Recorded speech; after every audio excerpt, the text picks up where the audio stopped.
اعوذ باللہ من الشیطان الرجیم بسم اللہ الرحمن الرحیم رب اشرح لی صدری ویسر لی امری واحلل عقدۃ من لسانی یفقہوا قولی اللہم صلی علی محمد وآل محمد وعجل فرج آل محمد۔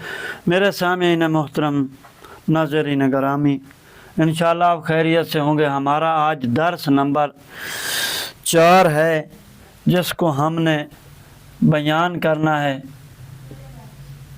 یا چوتھا حصہ کہیں یا چوتھا پارٹ کہیں۔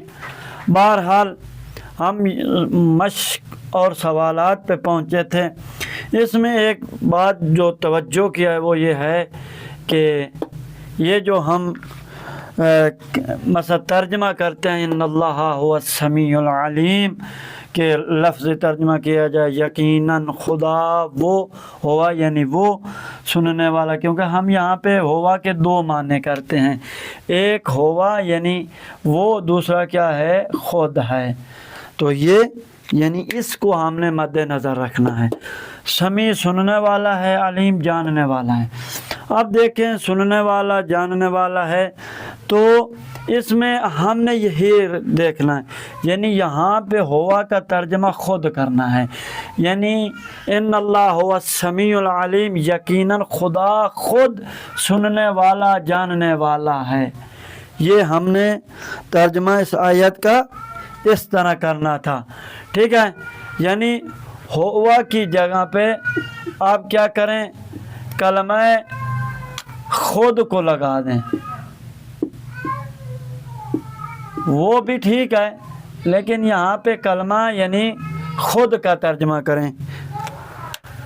تو ایک یہ ہے، اور دوسرے اس میں پوائنٹ جو ہے وہ اس مذکورہ بالا آیت نمبر 4 میں جو ہم نے لہو کے بارے میں پڑھا تھا، تو لہو کا ترجمہ ہم اس کے لیے ہوگا۔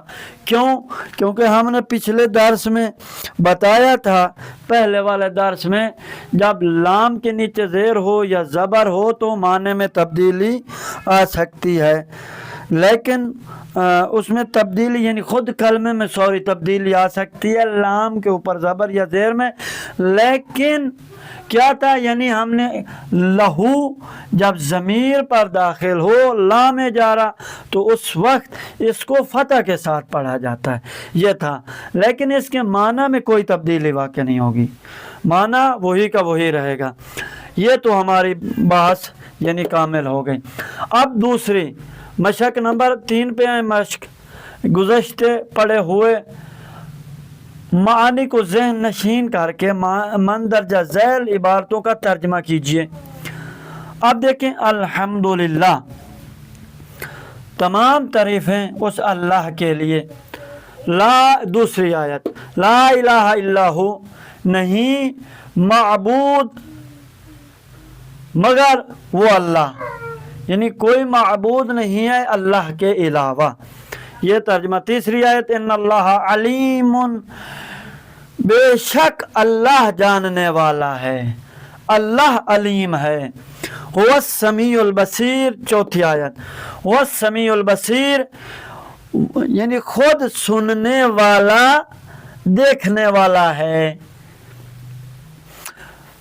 چوتھی آیت، ان اللہ بعبادہ، بے شک یقیناً اللہ اپنے بندوں کے بارے میں، یا اللہ اپنے بندوں کے ساتھ ہے۔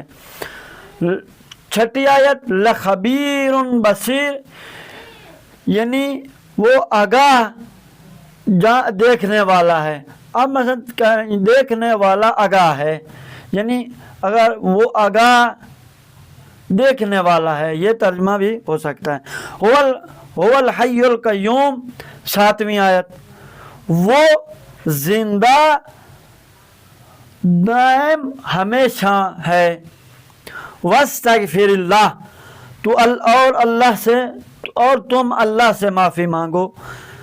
کانا غفورا رحیما، کیونکہ یہ امر ہے، کانا غفورا رحیما، تو یہ 9ویں آیت ہے، 9 ہے، تو کیا ہوگا ترجمہ؟ یعنی غفور یعنی وہ بہت بڑا بخشنے والا رحمت کرنے والا ہے، رحم کرنے والا ہے، حکمت والا، ہاں رحم کرنے والا، بہت بڑا مہربان جسے کہتے ہیں، رحیم یعنی مہربان، رحم کرنے والا۔ 10ویں آیت ما فی السماوات، جو کچھ آسمانوں میں، یہ ہم نے اس کا ترجمہ کر دیا۔ اب ہم چلتے ہیں چوتھی مشق کی طرف، آیتوں کو پڑھ کر ان کا ترجمہ مکمل کیجئے۔ اب دیکھیں ہم نے آیات کو لکھا لا الہ الا هو العزیز الحکیم، ترجمہ مکمل کرنا ہے، نہیں ہے یہاں پہ کیا آئے گا؟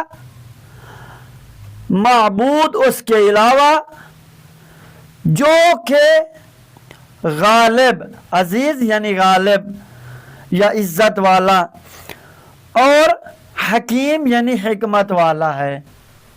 پہلی آیت کا ترجمہ۔ دوسری آیت کا ترجمہ ان اللہ هو السمیع البصیر، یقیناً اللہ خود سننے والا ہے، خود سننے والا، دیکھنے والا ہے۔ یہاں پہ چھوٹا سا بریکٹ لگا کے تاکہ پتہ چل جائے ترجمے کا۔ تیسری آیت لہو ما فی السماوات و ما فی الارض وہو العلی العظیم، اس کا ترجمہ مکمل کرنا ہے، اس کے لیے ہے، یعنی کہاں پہ؟ یہاں سے لہو، اس کے لیے ہے جو کچھ لگانا ہے آسمانوں میں اور جو کچھ زمین میں ہے، اور وہ بالا، وہ بلند و بالا کیا ہے؟ عظیم، بزرگ ہے۔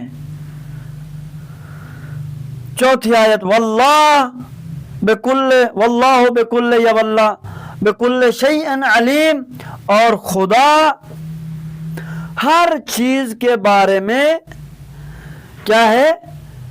چیز کے بارے میں جاننے والا ہے۔ یہ ہمارا ترجمہ مکمل ہو گیا، تو انشاءاللہ آپ اس کو سنیں گے اور استفادہ کریں گے، اسی میں آپ اس کے ذریعے مفاہیم قرآن اور ترجمے کو سمجھ سکیں گے۔ والسلام ورحمۃ اللہ وبرکاتہ۔ اللہم صلی علی محمد و آل محمد۔